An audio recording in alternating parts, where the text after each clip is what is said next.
They thought the game belonged to them from the start. That's always how it begins. They laughed too early, moved too loudly, treated you like a background piece instead of a player.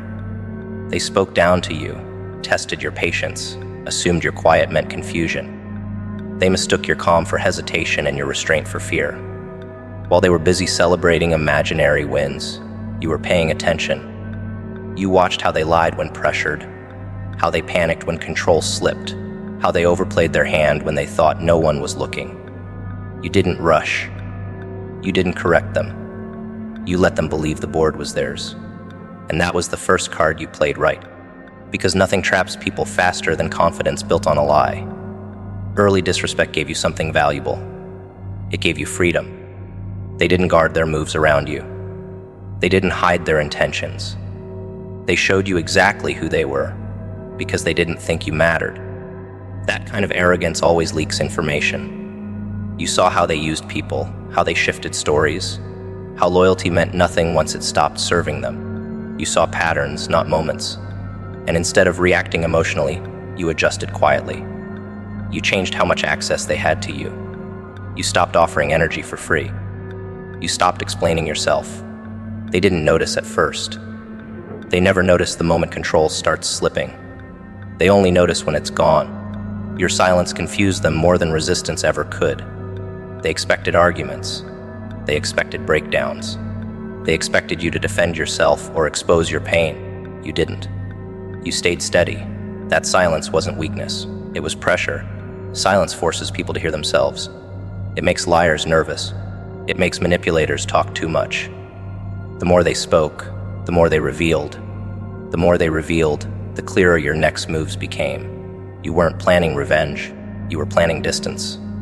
And distance is deadly to anyone who feeds on control.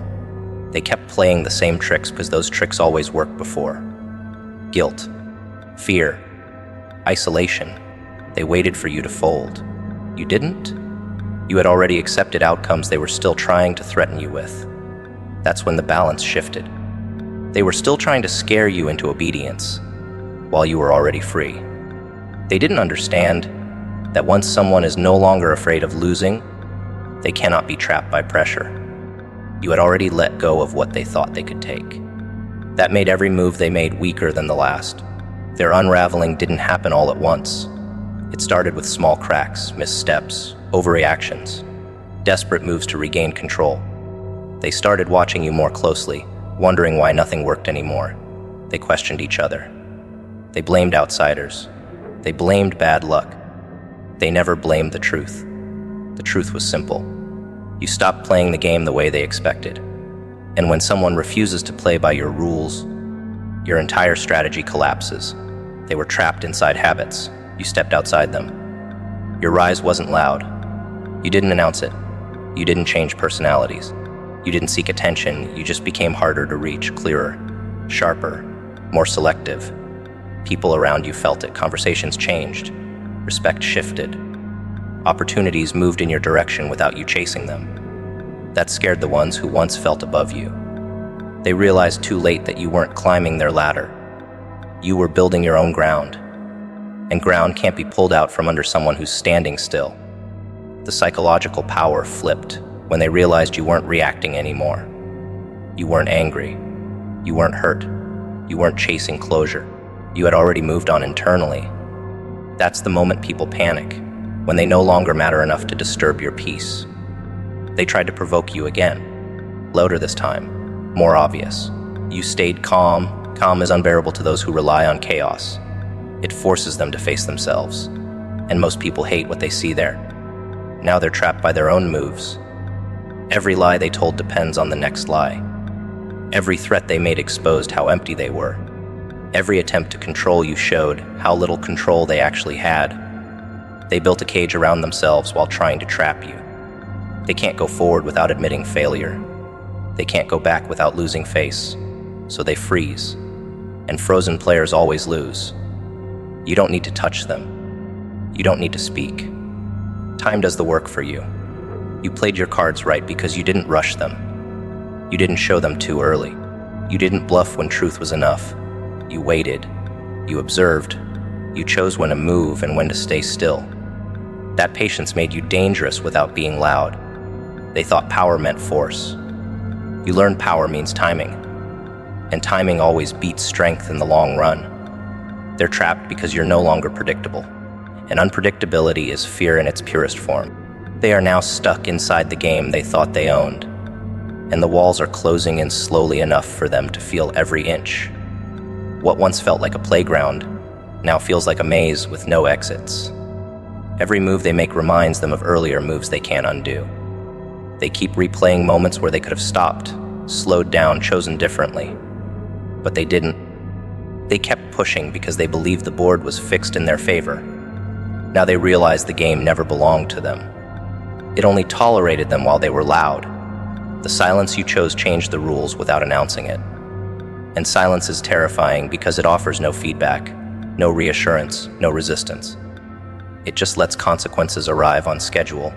They are pacing inside a system built from their own habits, watching the same tricks fail over and over, wondering why nothing responds the way it used to.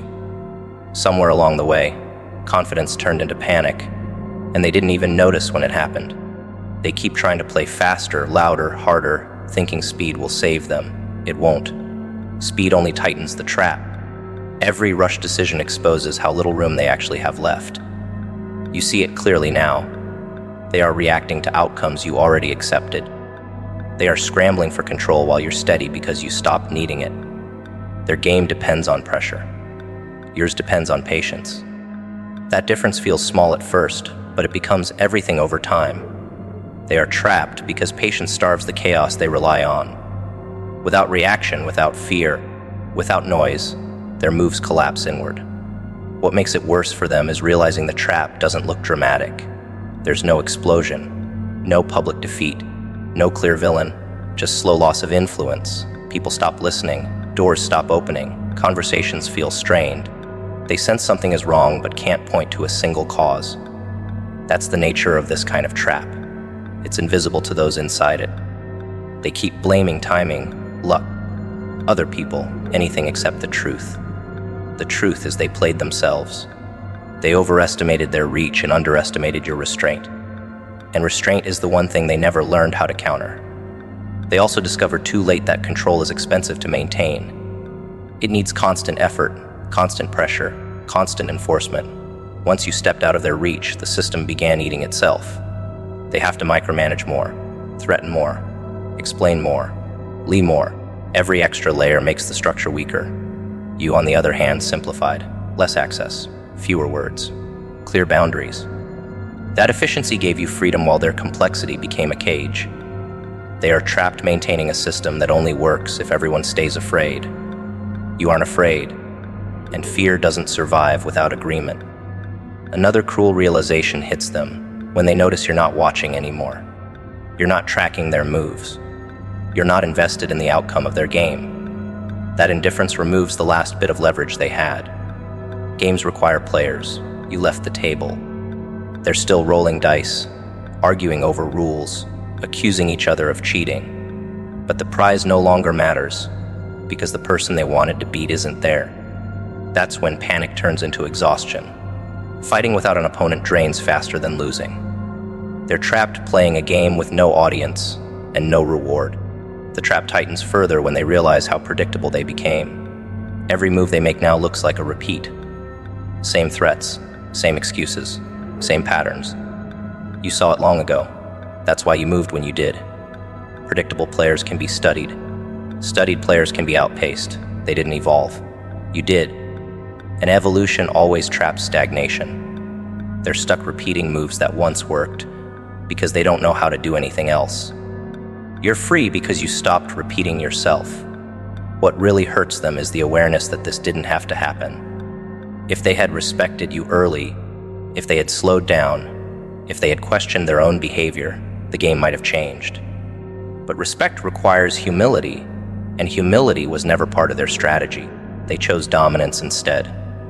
Now dominance demands maintenance they can't afford. You chose distance. Distance costs nothing. That choice is what sealed the trap.